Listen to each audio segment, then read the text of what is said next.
So on this 2-year anniversary of my channel, I am here to bring you my review of Marvel's Eternals. So I was able to see this movie last night, went to the IMAX, saw it.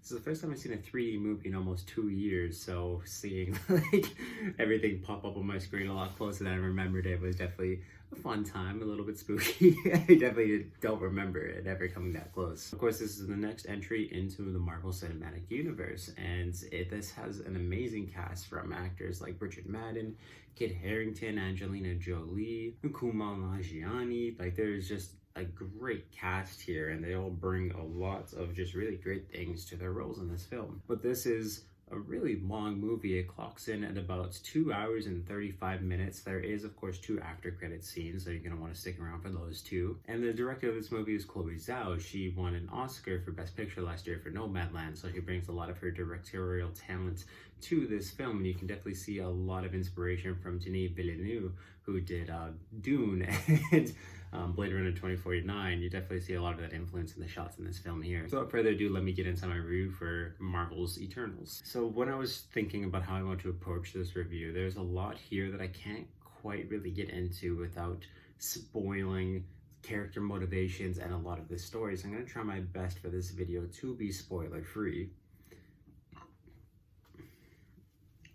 which honestly it should be. But the Eternals are a race of people who come from the planet Olympia, and they were created by the Celestials, basically the makers of the entire universe, to protect the galaxy, and then in this case Earth. They're sent on a mission to Earth to remove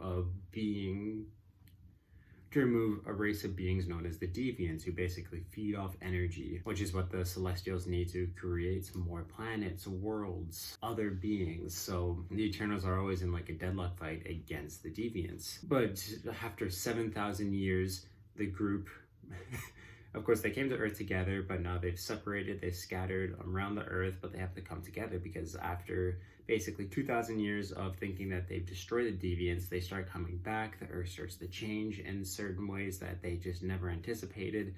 So they come together to figure out what is happening to the world and where the Deviants are coming back from. And this is truly like a really family story about just differences in, well, 1, 2, what it means to be a god to people, what it is to be human and be a protector, and all these things that really starts to come into the minds and thus motivations of all of these characters and all of these Eternals. And there is a lot of just cosmic being that truly shows why they never interfered with Thanos or any of Earth's other problems if there was no correlation to Deviants, because we do get to see how powerful the Deviants are, and truly how powerful and terrifying the Celestials are and are going to be oncoming for all future MCU projects. And to talk about the characters, I did really enjoy all of the Eternals. I thought Richard Madden had a stellar performance as Icarus, and Angelina Jolie as Thena. I definitely thought she was going to have a much bigger role in this film, but she's actually pretty sidelined. I want to say she's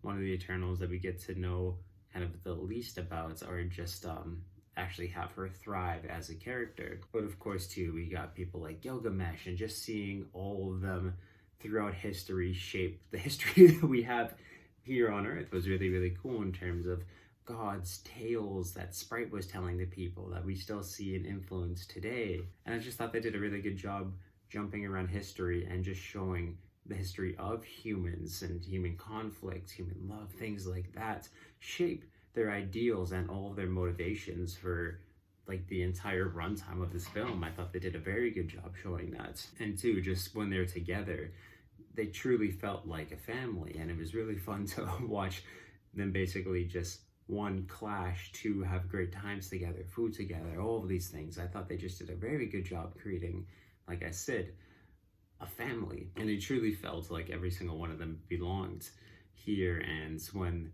it builds towards the final conflict, I thought they did a really good job showing just how each of them would react to kind of the end game of this film. And I thought they just had really, really good characters, motivations throughout the entirety of this film for all the characters, or for all the Eternals. There is one character who I think just did not need to be in this film at all, and that is the leader of the Deviants, Crow. I just thought he was the most pointless character in this film. If you completely removed him, it wouldn't have made really any difference in this film.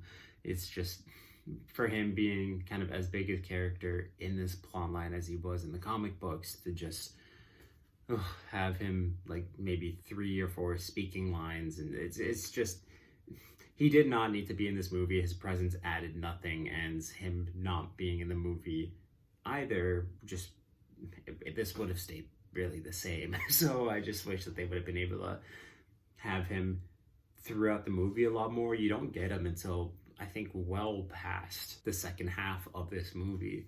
So I just really didn't understand why his presence needed to be in this film at all. But truly seeing the Celestials in this film was stellar. I love their presence. I love their scale. You definitely see, like I said, that influence from Chloe Zhao to Danae really come out in those shots, and just how huge and powerful they are was something truly spectacular to watch. And I do want to say too, before you go into this movie, they were kind of advertising it as going pretty cosmic.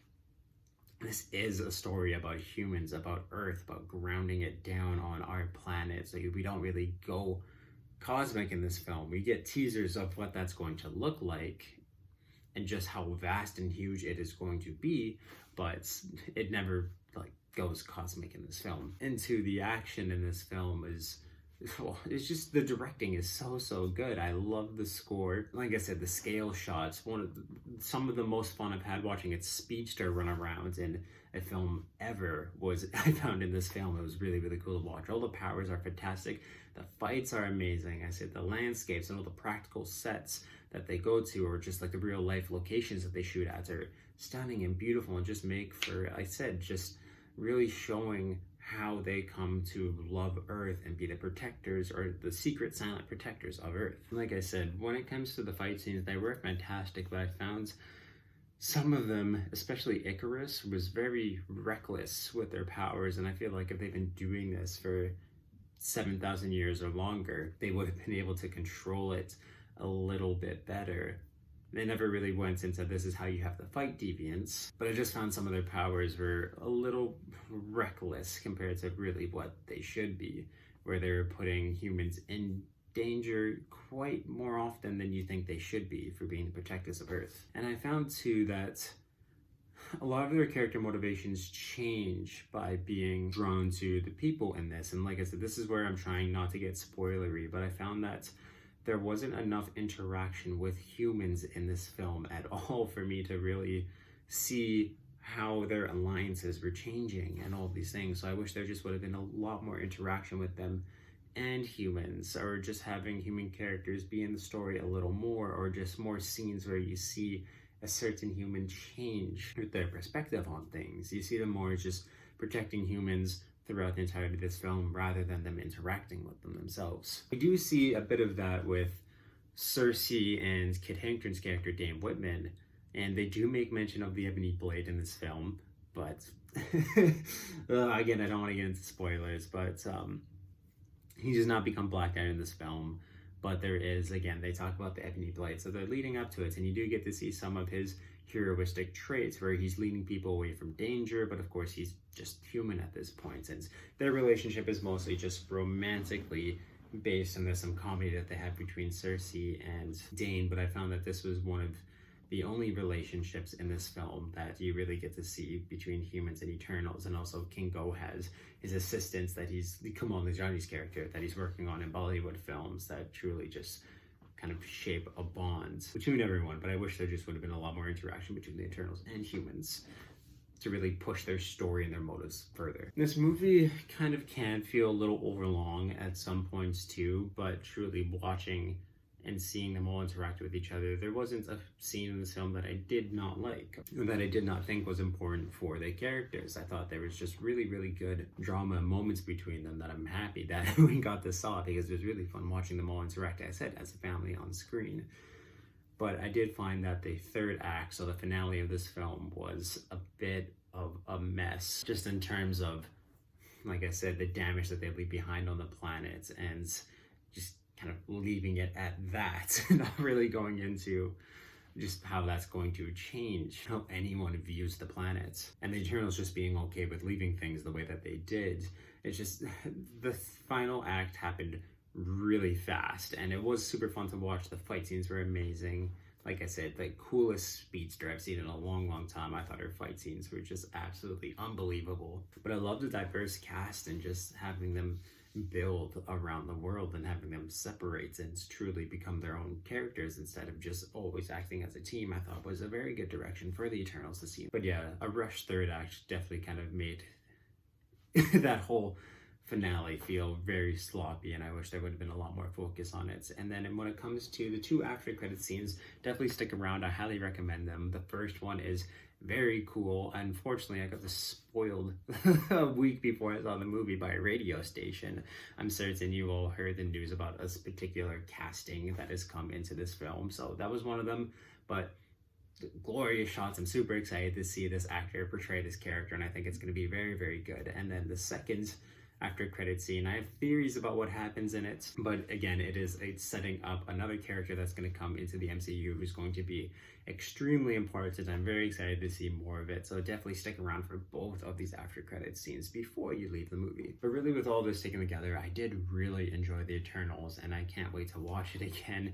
The scale of it was amazing. I loved these characters, I love their powers, and I am excited to see more of them in the Marvel Cinematic Universe. But I just found, like I said, not a very focused third act, but I'm really excited to see where they're able to take things. There's still a lot of story for them to tell, but I just can't quite see how they're going to fit any of the Eternals into the future of the MCU by the end of this film. So again, a little iffy about what's going to happen, but with everything taken together, I am going to give the Eternals a 7 out of 10. I still highly recommend it. It's badass, amazing shots, some of the best directing, if not the best, that the MCU has ever had, and I would love to see this style make its way into more MCU projects. And like I said, highly recommend it. I had a really fun time with it, and I know this film isn't going to be for everyone. It's going to disappoint some people in terms of not going as cosmic as I think a lot of people thought it was going to be, but truly they did a fantastic job setting up these characters, the Celestials, and the cosmic universe that the MCU is going to go to. So if you've seen Eternals, please let me know what you thought about it in the comments down below. If you like this video, of course, give it a thumbs up. You can check out all of my other movie reviews and everything that I do on this channel through my playlist down below, and I also links them up top here.